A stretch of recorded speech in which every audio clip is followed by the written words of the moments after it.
candidates for U.S. Senate in Maine.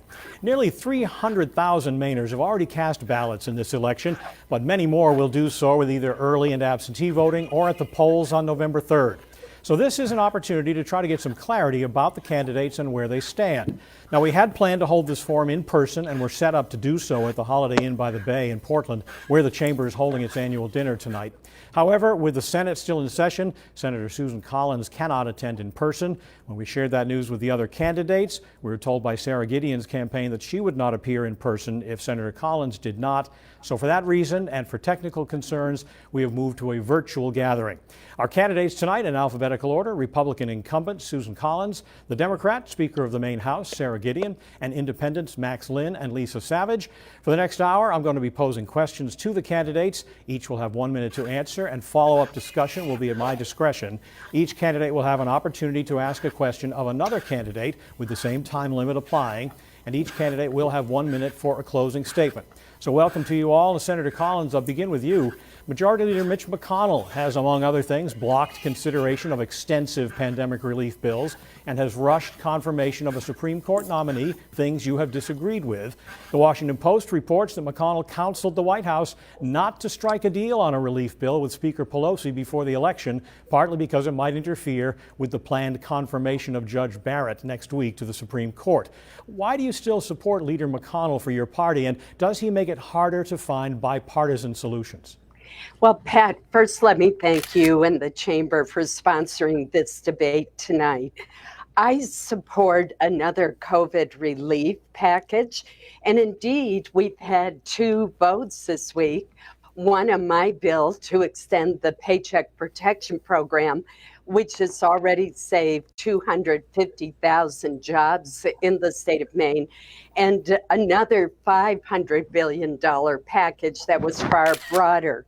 I think it's unfortunate that although my bill got 57 votes, it didn't get the 60 that were needed, despite the fact that there is near unanimous support for that program and having a second round. So it was Mitch McConnell who brought both those bills to the floor. I disagree with his position on having negotiations continue and a bill brought to the floor before the election. I think that that is important. Obviously, I'm not going to agree with any leader all of the time, but I don't hesitate to make my disagreements known. All right, Speaker Gideon, your backers like to point out how many times the senator has supported President Trump and Mitch McConnell with her votes. But we've heard from viewers about this. Won't you do the same thing if Joe Biden is president and Chuck Schumer is majority leader? Is it only Republicans who need to vote differently from their party leaders? Yes, good evening. Thank you for tuning in and thank you for hosting us. So this is an important question. And I think in order to answer it, people can look back on my record in the State House. In fact, I became a leader in the State House in just my second term because I knew there were directions that we needed to go in, ways that we needed to be listening to the people of Maine and taking action. And that's what we did, whether it was around the climate crisis, whether it was around protecting healthcare or lowering the cost of prescription drugs. Now, in the Senate, that is exactly what people can expect from me as somebody who is representing us here in Maine. But I want to go back to the question that you asked Senator Collins, because you asked her why would she support Mitch McConnell when he continues to do these things.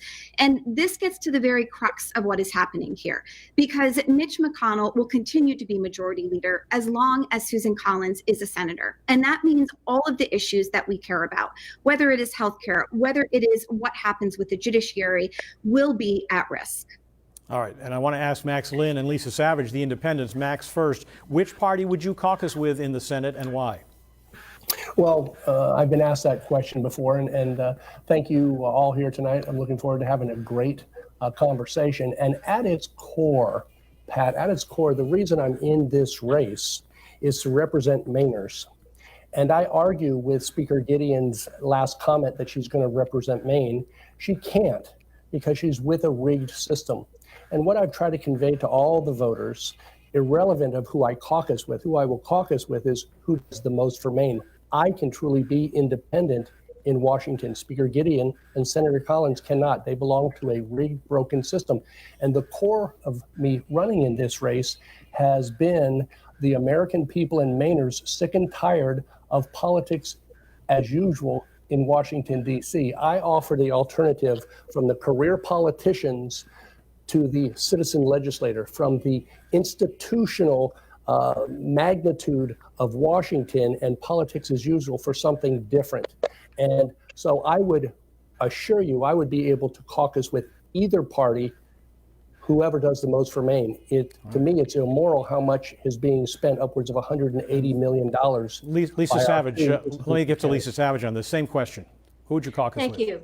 And thank you for holding the debate. Thank you for our audience at home, and thank you, Maine Chamber of Commerce. It's an interesting question in my case because I was a Green Party member, but I unenrolled from the Green Party in order to gain ballot access because the restrictions are so severe in Maine to get on the ballot as a third party. However, if I win the election, I plan to re-enroll in the Green Party and enter the U.S. Senate as the first Green senator. I believe the rules as they stand now would not require me to caucus with either party because I would go in as a party member. I am focused on getting Medicare for all for the American people, and I will meet with, work with, collaborate with anyone who is interested in working on that project together, whether it's Bernie Sanders, whether it's people of the Republican Party. That is my top priority and why I'm asking voters to consider, if you want Medicare for all, single payer, universal health care, then you would want to rank me first to show that that is your intention. Now we have a viewer question next, and it'll go first to Sara Gideon.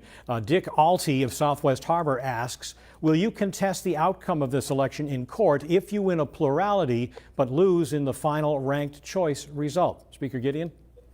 Thank you, Dick, for that question. I want to start by saying that I fully support ranked choice voting. In 2016, when it was passed at the ballot box, I did endorse it and was forced to continue to protect it as a legislator when there were repeated attempts to actually repeal the law. Now, I have full faith in our electoral system and how our voting will go both through these weeks that voting has been open and on election day. And I plan on, unless there is some reason that is outstanding that shows that something has gone wrong, I would not plan to contest results. I would plan to accept them. Max Linn, what about you?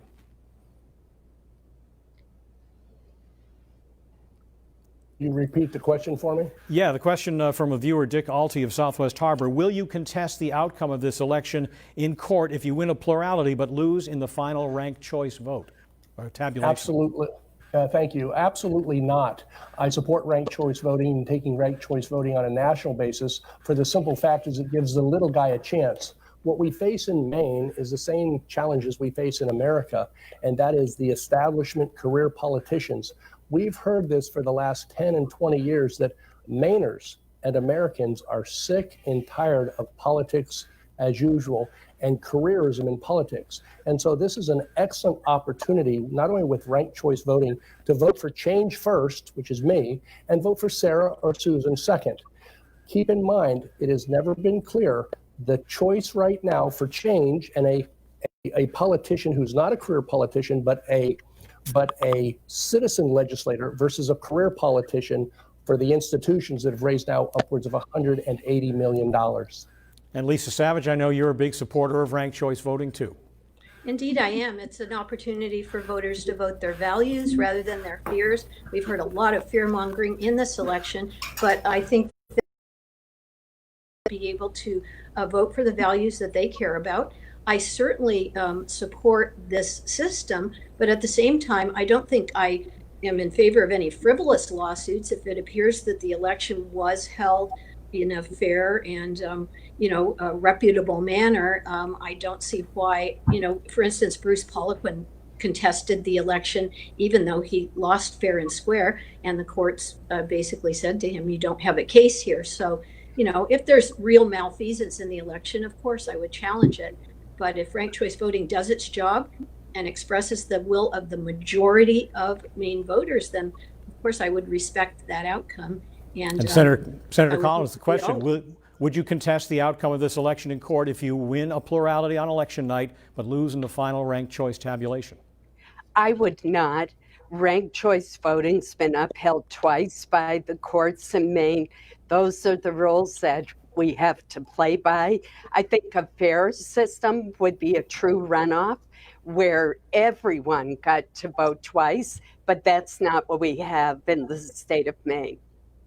All right, the next question begins with Max Linn, and I want to ask you about this because you advocate eliminating outstanding student loan debt. Should college be free for all Americans, and perhaps should it be linked to military or other public service? Absolutely. You know, right now we do have an economic crisis on our hands, and that's where I stand apart from all three other candidates. The bailouts, and I assure you this, the bailouts are going to be very detrimental to the middle class people in America, but we are in bailouts. The Republicans want bailouts, the Democrats want bailouts, so there is no conservative party of small government and fiscal responsibility. So since we are creating this debt and doing bailouts, I'm asking for student loan relief, which is a direct people bailout for over 45 million Americans. And of course, for Mainers, I'm saying we need money. I'm the only candidate saying we need $5,000 for every Maine family. And this goes to them direct because Maine has been affected more than any other state in the country. And of course, my $500 billion bailout for small businesses, which is very different than Susan's PPP program, which is loaded with abuse and corruption. All right, Lisa Savage, do you support forgiving student loan debt and or free college for Americans? I do support forgiving student loan debt. We have students coming out of community college in Maine with tens of thousands of dollars in debt and coming out of the University of Maine with hundreds of thousands of dollars. I think that public education should be tuition free. Wealthy countries invest in the education of their young people because we need doctors, engineers, teachers. I would also like to see the banks forgive the outstanding student loan that's out there now. Whichever legislators wrote the law so that student loans if a student has to declare bankruptcy at some point, they can't get out from under that loan, they should be ashamed of themselves. I will say that if someone wants to go to a private institution like Harvard, I think they can figure out how to pay for that. But yes, I do think that public higher education should be tuition free. And I favor fully funding education from pre-K, including childcare, all the way up through medical school. Many wealthy countries do this. Senator Collins, what are your thoughts on student loan debt? Well, first of all, I've worked very hard to expand Pell Grants, which go to our neediest students. I am the chief proponent, along with Senator Jack Reed of Rhode Island, of the TRIO programs like Upward Bound, which help first-generation students succeed in college. And I've also supported debt forgiveness for certain professions. If you go into public service or medical professions and practice in an underserved area. What I think would be really worth pursuing is allowing students to refinance their debt. Given that interest rates are so low now, that would save them a great deal of money. But I don't think it makes sense to allow a very wealthy family that is sending a son or daughter to the University of Maine or any other public school to go for free. That would just burden the taxpayers when they can afford to pay. And Speaker Gideon, what are your thoughts on student loan debt? Thank you. So first, money should not be a barrier to education. And also, debt should not be a barrier to young people being able to own their first home and get on their feet and afford health insurance. But today in America, it is. And that's why we do need to make changes. What I support are need-based grants that will help people gain a debt-free education. We've seen great examples of this happening here in Maine, both through our community college system and our university system over the past years. I also support making refinancing easier and basing that on both income level, but also on the kind of work that you are doing. And I also think we need to make incentives in order for public universities and community colleges to lower the cost of education. I just want to say lastly that I'm very proud of what we've done here in Maine. We've cracked down on predatory for-profit colleges. We've demanded transparency from lenders for students. And we've also thought about how we can give tax credits to students who decide to live and work in Maine.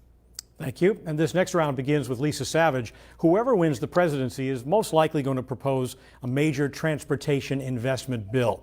With the company having gone trillions deeper in debt for COVID relief, can we afford a costly new infrastructure package?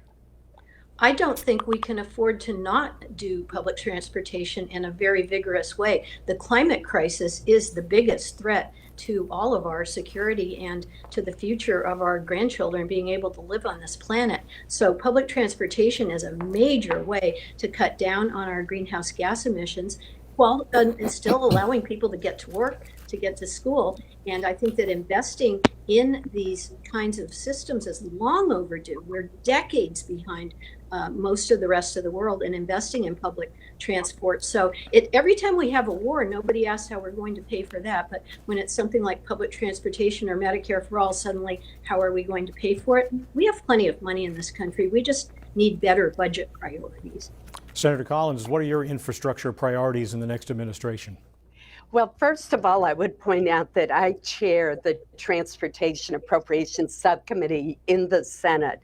And I've been able to bring back to Maine $740 million in much needed transportation improvements for our seaports, our airports, our roads, and our bridges. Maine ranks #1 on a per capita basis in the amount of money that it is getting from a very important transportation construction program.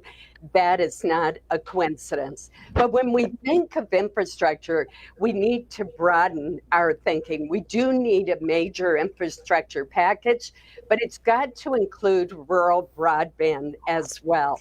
We see in too many parts of our state that there are, especially as we're relying on people working from home more or being taught from home, that there are still these gaps in rural broadband. And that's why I've joined with Senator Joe Manchin of West Virginia in a rural broadband bill that would help fill those gaps. Thank you, Senator. Speaker Gideon, what are your priorities for infrastructure? Yes. Well, it's nice when Susan and I agree on something, and I think this is one example where we do. Look, when we think about how we stage an economic recovery in this country, it is absolutely going to take an investment from the federal government and an investment in infrastructure. Now, without question, that means investing in our roads and bridges, something that we are behind on in this country and in this state. It also means an investment in broadband, making sure that we are actually putting into place this infrastructure that should already be here for this century, and that we are welcoming people to live, work, and study in Maine. But we need to go further than that. We can invest in infrastructure that helps us combat climate change. This can be in terms of our building projects. It can also be in terms of what those roads look like and in renewable energy projects. And I just want to say this is really where it matters who is in charge, because we have seen an absolute inability and no desire to tackle these issues from the Senate that is controlled by Mitch McConnell. And Max Linn, what would you like to see happen, and can we afford it? Well, this is where I feel I'm absolutely strongest, as we've heard about the biggest threat to our country and to our state. The fact is, the biggest threat, in my opinion, to our state and to our country is sending the same career politicians back to Washington again and again, hoping for change. Sarah's been in government for 8 years. Susan's been actually 41 in Maine politics, 24 in the Senate. Why haven't they done anything yet? What are they going to, what they haven't done in 50 years, what are they going to do now? But the reality is Susan and Sara will have no say in Washington. They are the faceplates of the Republican and Democratic Party. That is part of my platform for real meaningful change and infrastructure money to the state and performance. You need someone from the outside. You need a citizen legislator that'll have the influence and the power to bring Maine what it needs. They can't do it because they're tied to a rigged and broken system. An election of Sara or Susan is simply a win for Mitch McConnell, Nancy Pelosi, and Chuck Schumer. They'll be assigned to small little committees and won't have any say in really bringing home money to Maine. I will. Thank you, sir. The next question is for Senator Collins. You've been telling voters that you're next in line to be chairman of the Appropriations Committee if the GOP keeps control of the Senate. How would that benefit Maine? Is it about chairs getting to funnel more money to their own states? Or as you might put it, some might put it, is it about bringing home the bacon? Well, it is. Maine is not a wealthy state. We have a lot of needs in our state. And I think the work that I've already done on the Appropriations Committee shows why it's so important that I am now a senior member of that committee and in line to be its next chair. It has been since 1932 that a Maine senator was appointed chair of the Senate Appropriations Committee, which is the most powerful position among the committees in the United States Senate. And does it make a difference? Well, I've already told you what I've been able to do in the transportation field, but let's look at my work on the Defense Appropriations Subcommittee. I have been able to secure funding for 2 new destroyers for Bath Iron Works that the Navy desperately needed, but were not included in the president's budget. I've been able to secure $320 million for infrastructure improvements at the Portsmouth Naval Shipyard. I could go Senator, thank you. on and on. But Speaker Gideon, this seems like a case where perhaps seniority matters. Do you agree? Well, let's talk about that. I think it's important because Senator Collins does like to talk about 24 years in Washington. And of course, we are, as you mentioned, Pat, virtual tonight because the senator is in Washington. But let's ask ourselves what that really means. Because if Senator Collins does become the appropriations chair, it means that Mitch McConnell is still majority leader. And let's look back and remember what Mitch McConnell said when we last had a Democratic president. He said, let's make it our mission to make sure this is a one-term president, not let's make it our mission to actually make progress on issues that matter to people. And when we think about the lack of progress on lowering the cost of prescription drugs, the lack of progress on more COVID relief, these things Susan Collins is not able to actually get done, even though she talks about her 24 years of experience. It doesn't seem to have an impact within her caucus. So I ask, what does that and how does that help the people in Maine? Pat, Thanks, Speaker Gideon. Yes, Senator Collins.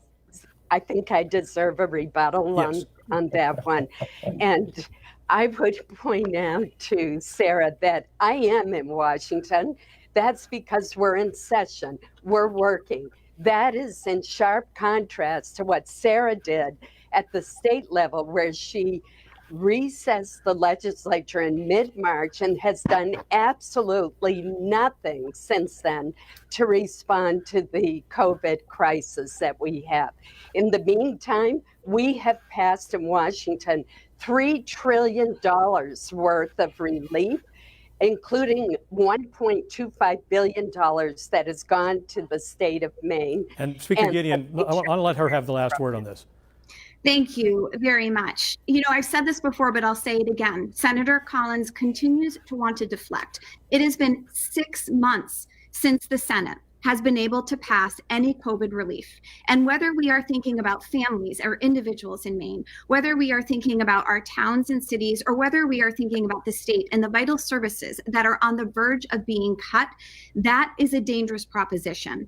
Now, I am proud of the work that we've done here in Maine and the fact that we have the lowest COVID rate, second lowest in the nation, and that our economy is recovering faster than any other state. But make no mistake, we still need help from the federal government. Speaker Gideon, thank you. Max Linn, let's get back to the original question. The Senate seems to run on seniority. Isn't that important? Right. Well, it is important, but the reality is I can list a dozen races throughout America where when the Republicans and or Democrats have been in trouble, they always bring in, oh, this person's in line to be this in charge of appropriations. Susan Collins is not going to be in charge of Appropriations Committee. And even if she was, by me being Maine's next U.S. Senator, I could bring much more money than she could ever bring. In fact, if Sara and Susan were both there together, me versus me, I would bring much more to Maine than they ever could, because I would be Maine's voice. And why the candidates are spending upwards of $180 million is because the balance of influence rests with Maine. If one of them wins, the Republican and Democrats take all the influence and power. With a victory here, Maine would remain all influential and have the call whether it's a Republican or Democratic administration. A vote for Susan and Sara is indeed a wasted vote. The power vote, the institutional power vote, is with me as your next U.S. Senator. And Lisa Savage, your thoughts on this? Well, I'd like to challenge the premise that it makes a great deal of difference whether we have Republican leadership or Democratic leadership in these key committees. Both parties take big money from corporate interests. You could go on opensecrets.org and see for yourself the very same corporations give both parties money.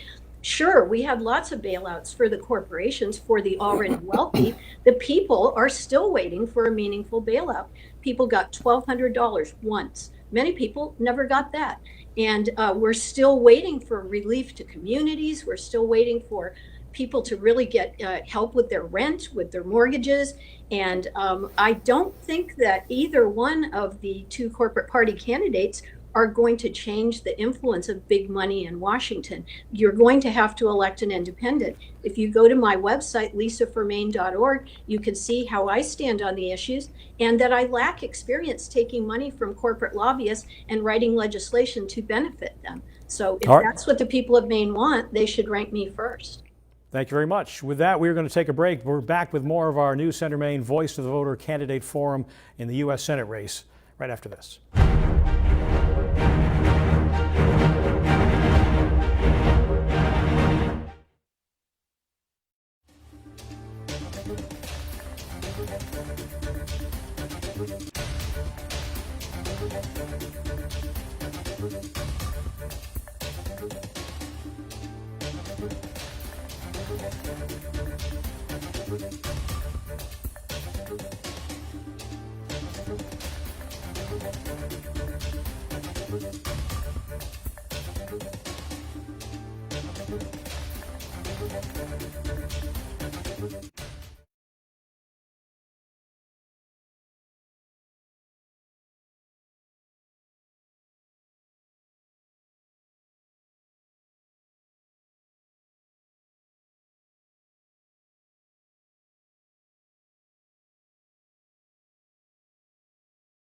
and giving our patients endless possibilities for their future.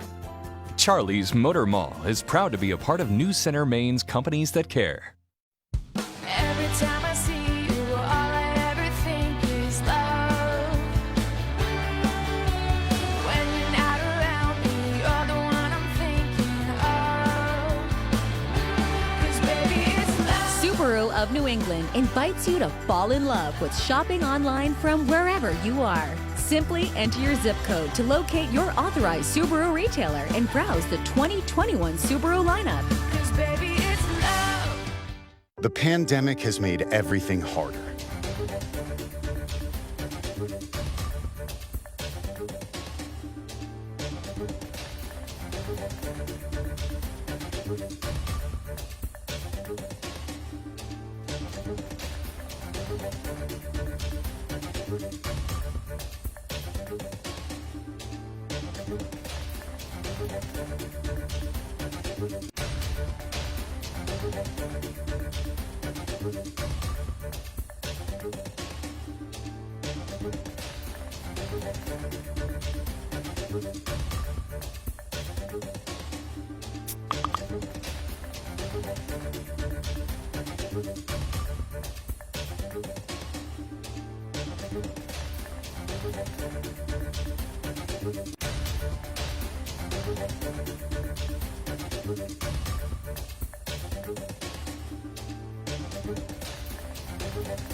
And we are back with more of our new Center Maine Voice of the Voter Forum with the candidates for U.S. Senate tonight. This round begins with Speaker Sara Gideon. Tens of millions of dollars have been spent by your campaign and Senator Collins' campaign and your backers to tear each other down. And the winner is sure to be tainted when they go to work. Do you find this is dangerous to our democracy? And if this kind of money is bad, how would you change the system? Yes, thank you for that question. I want to start with something that I think we all agree with, which is that there is too much money in politics and we need to make a change. That's why one of the first things that I did on this campaign was to introduce ideas for reform. That includes something we've talked about before, Pat, making sure that we overturn Citizens United because corporations don't have a voice, people do. Also, making sure that we are making transparent exactly who is contributing what money and what their goals are. In other words, making sure that people can understand where that dark money is coming from. And also doing things like making sure that members of Congress can never become lobbyists and have an inside track on the system. I also want to point out that in this campaign, I made the choice to accept no corporate PAC money directly from a corporate PAC. And that's important because people need to know who we're standing for. And I stand for Mainers. Max Linn, you've talked about your feelings about this kind of money coming into Maine, but what do you do about it? How do you fix it? Well, what you do is you have to vote for citizen legislators. Maine has an opportunity to send such a strong message to Washington and the nation that they're tired of this ridiculous rant that Speaker Gideon just said. They've raised upwards of $200 million doing worthless ads, just attacking each other. They've set all these flyers, tens of thousands of flyers, $200 million. Think of what that could have done for Mainers. And that's calling Sara Gideon saying she's for reform. She's part of the broken system. I'm sure she's a very nice candidate, but she's part of the broken system. I care about Mainers. They're losing their homes. They're losing their medical care. They have to decide between the electric bill, their food bill, and their gas bill. This is a critical time for Maine to send a message to Washington to say, we're tired of the same old, same old. We're going to reject your money. We're going to reject you paying to buy our vote. We're going to send an independent candidate to Washington and shake up the industry, shake up the system, and shake up the country. Thank you, sir. Lisa Savage, how do you deal with this kind of money and the influence it has? And it's clearly deeply frustrating to voters. Well, I practice what I preach in that I don't accept corporate lobbyist money or corporate super PAC money. I am a school teacher. I just retired from 25 years.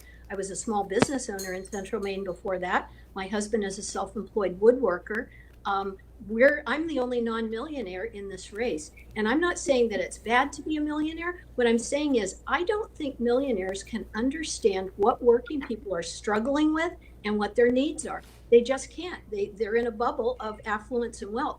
Taking tens of millions of dollars from outside Maine and running negative advertising that frankly is bad for children to see. Children now think that that's what amounts to political debate, and it isn't. This is a real political debate where we talk about our ideas, we're respectful of each other, and we let voters, draw their conclusions based on what they hear us say. Taking tens of millions of dollars to flood the market with advertising of all types is not in the best interest of democracy, in my opinion. Senator Collins, in Maine, over the last 30, 40 years, we've all seen fierce partisanship, but we've never really seen a campaign quite like this one. How do you fix it?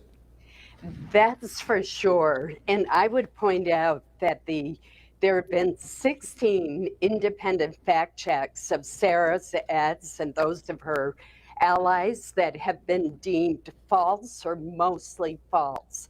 And I think it's disgraceful. This is the first campaign I've ever been involved in where my opponent has attacked my integrity and distorted and outright lied about my record. And I think that is totally unacceptable.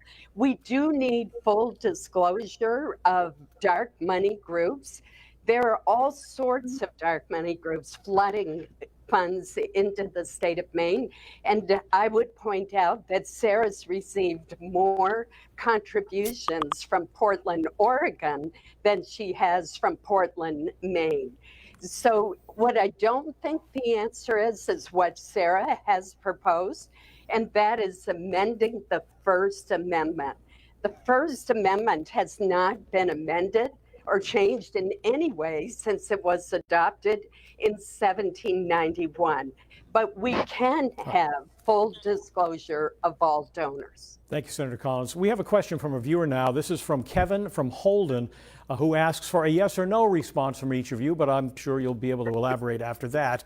And we begin with Max Linn. Do you believe that health care is a human right, yes or no? Yes, healthcare is very important. That's why on my platform I do a hybrid system, which is a combination of government, so people are not left out. Under no condition should people lose their home or their savings over healthcare. No question about it. But you can't just go universal healthcare because it already takes a bankrupt nation and bankrupts it more. And also, we talk about political reform. I find it almost hysterical to sit here and watch Susan and Sara say political financial reform when they are the heart of the problem. Maine has a chance to send a message, and we can do it with a vote for an independent candidate. Lisa Savage, back to healthcare. The question, do you believe healthcare is a human right? Yes, definitely. I don't think the words for profit and healthcare belong in the same sentence together.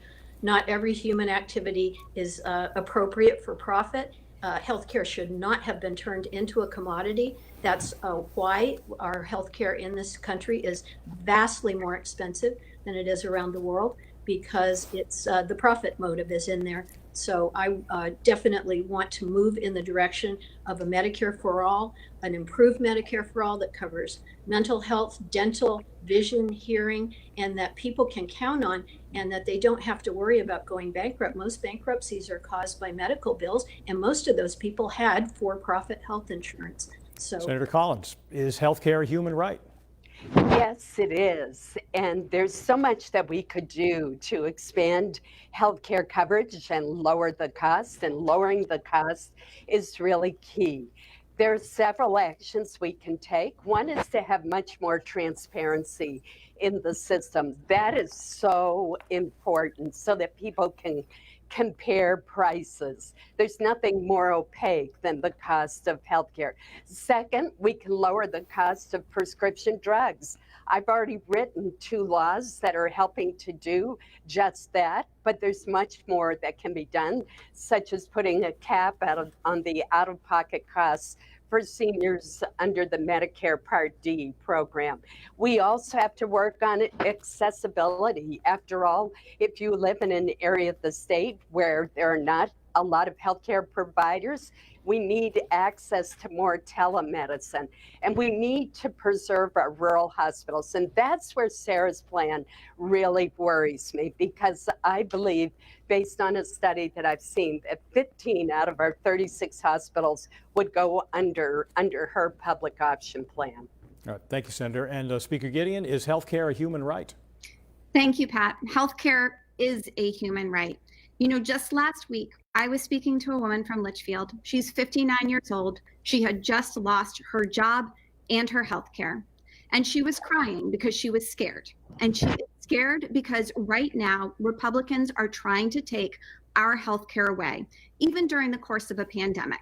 It's something that Mitch McConnell has been determined to do for the last 4 years, and that Susan Collins has helped him do with her vote on the tax bill.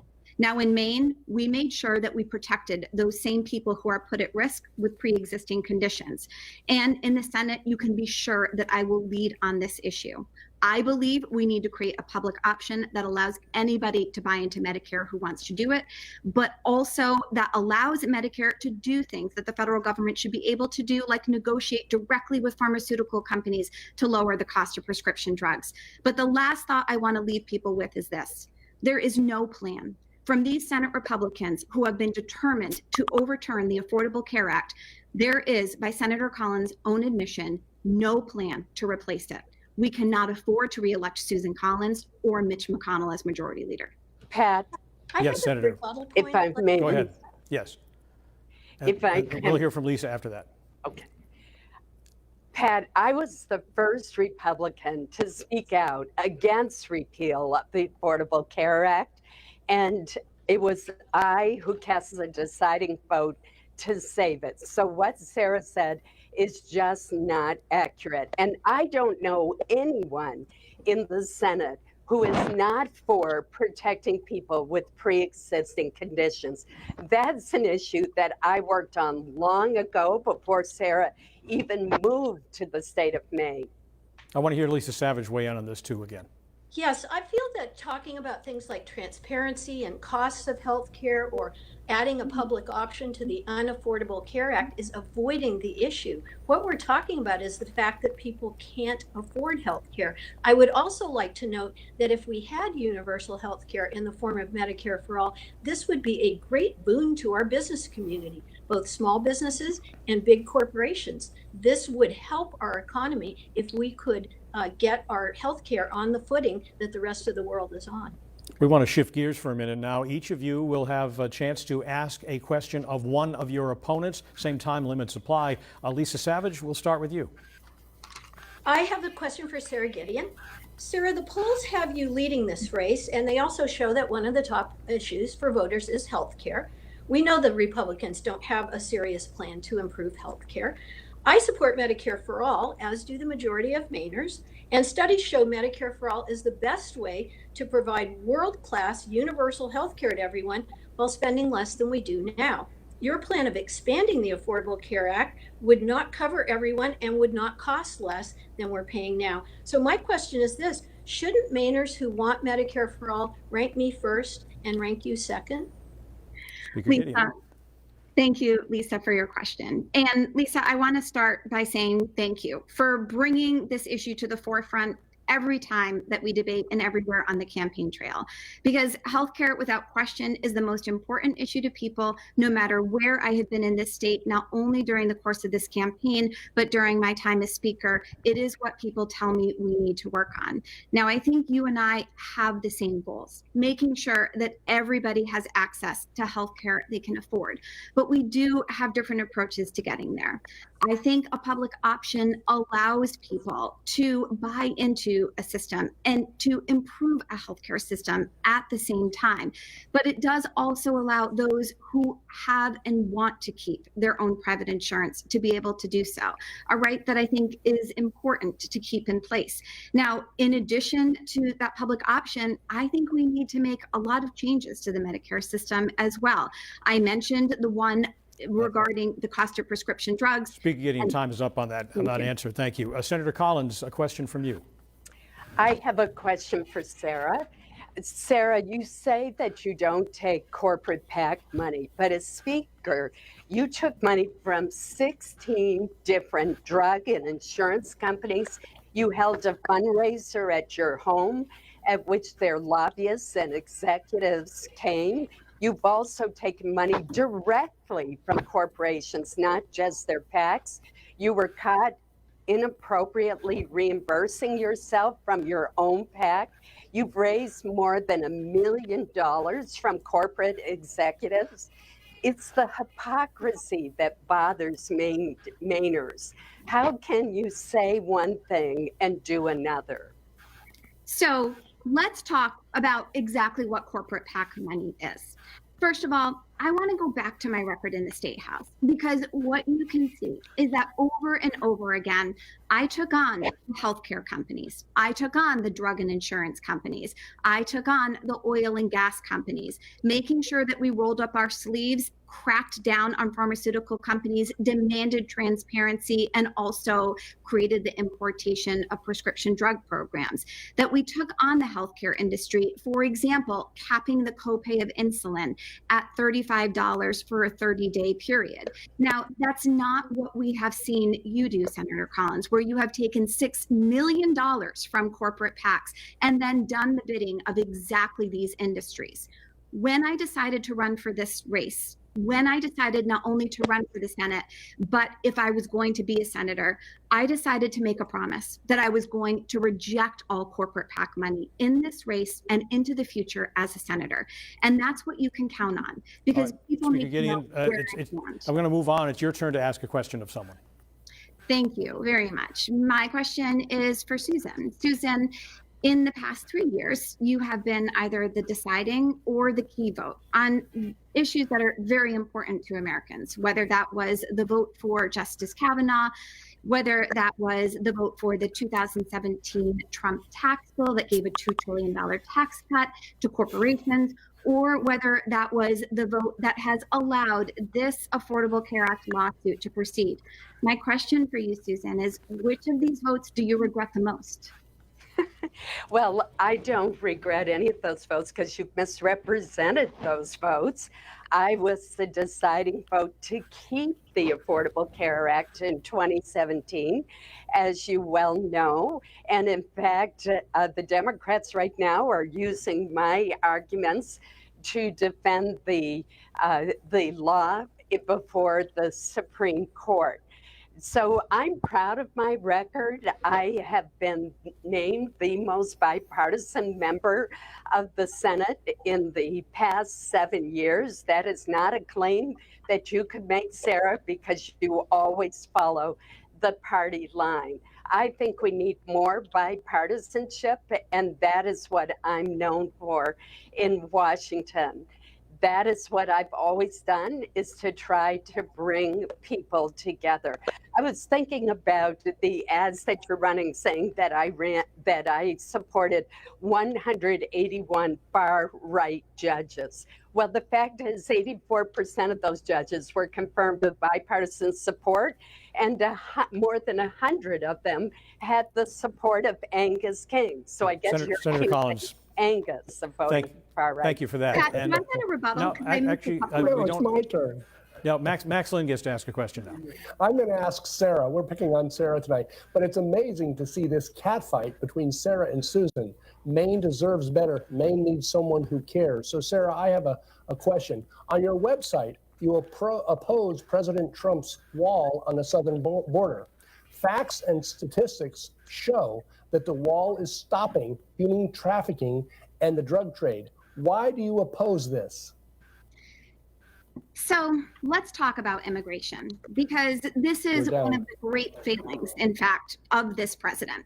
Whether we think about the fact that he has tried to divert money intended for the military in order to build his wall, or whether we think about the fact that it was reported just yesterday that more than 500 children who were separated from their parents, those parents can no longer be found to reunite with their children. We need to do better. We need a fair immigration policy in this country that recognizes a path to citizenship that people can follow. And we need to do it in a way, yes, absolutely, that keeps Americans safe and secure at the same time. But right now, that is not what we see happening. And that is something that I do want to work on in the Senate. We have just 2 minutes left until our closing statements. Time does fly. So I want to ask you, what is something you admire about your opponent? Senator Collins, let me ask you first. I admire about all three of my opponents that they're willing to serve the public. That is something that I think we need more of in this country, and the fact that each one of them is willing to step forward and do the hard work of earning the votes of the people of Maine is commendable. Speaker Gideon, what about you? Thank you. I want to say two things that I admire about Lisa. First, the fact that she dedicated her life to teaching. And I want to say thank you for that. Thank you for being a public school teacher. I also want to thank her for staying so focused on the issues that matter most to her, issues around climate and around healthcare, which I think are exactly the worries that people here in Maine and across this country have as well. And Max Linn, something you admire about your opponents? Well, I admire Lisa Savage because both Lisa and I hold the same thing, that Maine deserves better in Washington. They deserve an independent voice and someone who really cares about Mainers versus the establishment. And with Sarah and Susan, I respect them as candidates, but I don't. It's hard to respect that the rigged system they're in, bringing in not millions of dollars, but hundreds of millions of dollars to buy Mainers' votes. So I respect them as individuals, but I can't respect the party and the ongoing doublespeak that they give to Mainers. Mainers need someone who cares in Washington. And finally, Lisa Savage, something you admire about your opponents? I admire that everyone's willing to come and participate in debates repeatedly because it's great role modeling for the children that are watching to be able to see adults caring enough about our world to take the risk of we don't know what questions we're going to be asked before we come here. Someone might criticize us or trip us up. I think it's very brave of everyone to do this. And I love that students of all ages are watching and saying, gee, that could be me someday. Thank you, Lisa Savage. We've come to the closing statements now. Each candidate has 1 minute, and we are going to begin with Lisa Savage. Yes, I'm going to, I'd like to tell you about Hamdia Ahmed. She's a 22-year-old former refugee and currently an activist with Black Lives Matter Maine. And I am going to do something a little unusual here that we're often asked to do, and that is to lift up marginalized voices. I'm inviting Hamdia to come right in here and share about the fight against institutional and systemic racism. So please join me in welcoming Hamdia Ahmed. My name is Hamdia Ahmed. Before I begin my speech, I would like to remind everyone that we live on sacred land. This land belongs to Indigenous people. We live in a country where Black people are being hunted down by the police on a daily basis. We live in a country where the president refuses to condemn white supremacy. Black people are being murdered by the police on a daily basis. The same people who are condemning rioting should be condemning the pain that is being inflicted on Black people on a daily basis. We need justice. Thank you very much. I'm sorry to have to interrupt, but we have to get to all of our closing statements. Senator Susan Collins. I fight hard for Maine every day, even in the midst of a pandemic. When I use my seniority to get an extra destroyer for BIW or a bridge that is essential to Madawaska, I do so because it is what Maine needs. A columnist once criticized me for working too hard on what he deemed as the small issues. But if you are a 77-year-old pastor from Dresden who fell prey to a scam and ended up in a Spanish prison, or if your sister in Blue Hill has a rare form of cancer and cannot find a doctor, or if you're a mother in West Enfield who can't hear her child without cochlear implants, those problems don't seem small to you at all. I've been a leader on some of the biggest issues facing our nation, but it's helping Mainers like these that keep me going and that make me fight hard for Maine each and every day. Senator Collins, thank you very much. Max Linn, the closing statement. And to the voters at home watching, we all have a choice before us, a serious and sober choice that will dictate how we move forward as a state and as a nation. The voting families of Maine have a choice between candidates who serve as the custodians of decline with their continued bailout of Wall Street, support of open borders, and ignoring the needs of our rural areas versus me, a job creator, someone who understands the economy and who actually gives a damn about the many hurting Maine families. By ranking me first in this election, the voting families of Maine can invest in a candidate who cannot be paid off by Wall Street or never bend his knee to the globalists who hate our families, our nation, and our way of life. May God continue to bless our state and our great nation.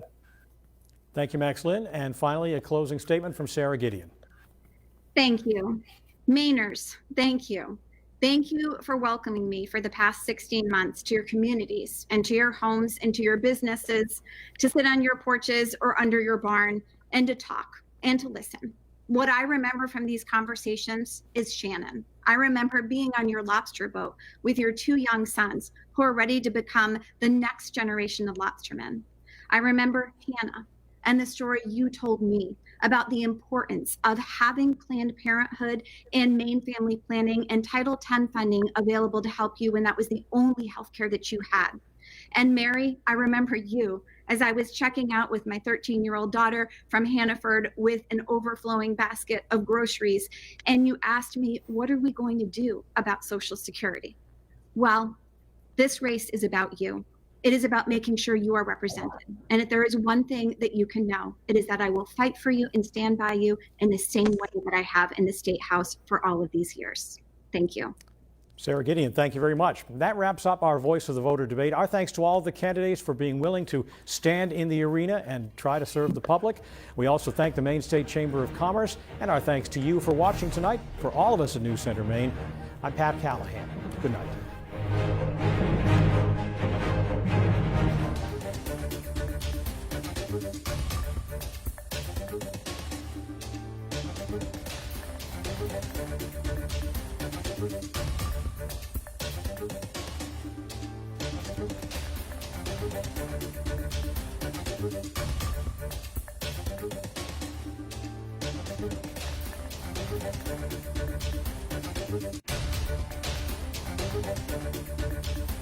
Thank you.